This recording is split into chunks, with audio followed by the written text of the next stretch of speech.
2 দিন হাসপাতালে চিকিৎসাধীন থাকার পর সুস্থ হয়ে বাসায় ফিরেছেন বরেণ্য সঙ্গীত শিল্পী সাবিনা ইয়াসমিন। এই শিল্পীর পারিবারিক সূত্র থেকে বিষয়টি নিশ্চিত হওয়া গেছে। সাবিনা ইয়াসমিনের মেয়ে ইয়াসমিন ফাইরুজ বাঁধন জানিয়েছেন, আপাতত আম্মুর তেমন কোনো শারীরিক সমস্যা নেই, পুরোপুরি সুস্থ আছেন।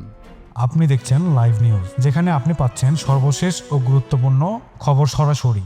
আমাদের সাথে থাকুন, আপডেট থাকুন এবং তথ্যের সাথে এগিয়ে চলুন। তিনি আরও বলেন, আম্মুর শারীরিক অবস্থা নিয়ে বিশেষজ্ঞ চিকিৎসকরা একটি বোর্ড গঠন করেছেন। সব রিপোর্ট নিয়ে পরীক্ষা নিরীক্ষা ও পর্যবেক্ষণ করছেন। চিকিৎসকরা জানিয়েছেন, আপাতত তার তেমন কোনো শারীরিক সমস্যা নেই, পুরোপুরি সুস্থ আছেন। এর আগে গত শুক্রবার রাজধানীর একটি মঞ্চে গান গাইতে উঠলে সেখানে হঠাৎ অসুস্থ হয়ে পড়েন সাবিনা ইয়াসমিন। এরপর তাকে দ্রুত গুলশানের একটি হাসপাতালে নিয়ে যাওয়া হয়।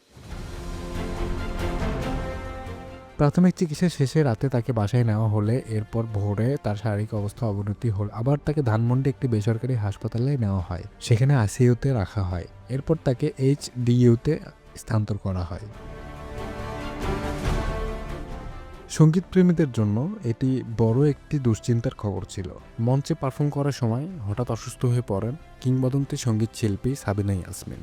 তবে সুখবর হলো 2 দিন হাসপাতালে চিকিৎসাধীন অবস্থা থাকার পর তিনি সুস্থ হয়ে বাসায় ফিরেছেন।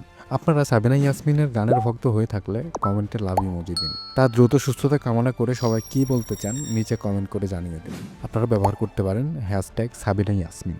আমাদের সাথে থাকার জন্য আপনাকে অগণিত ধন্যবাদ। আপনারা যে ভালোবাসা এবং সমর্থন দিয়ে আমাদের এগিয়ে নিয়ে যাচ্ছেন, তার জন্য আমরা চিরকাল কৃতজ্ঞ।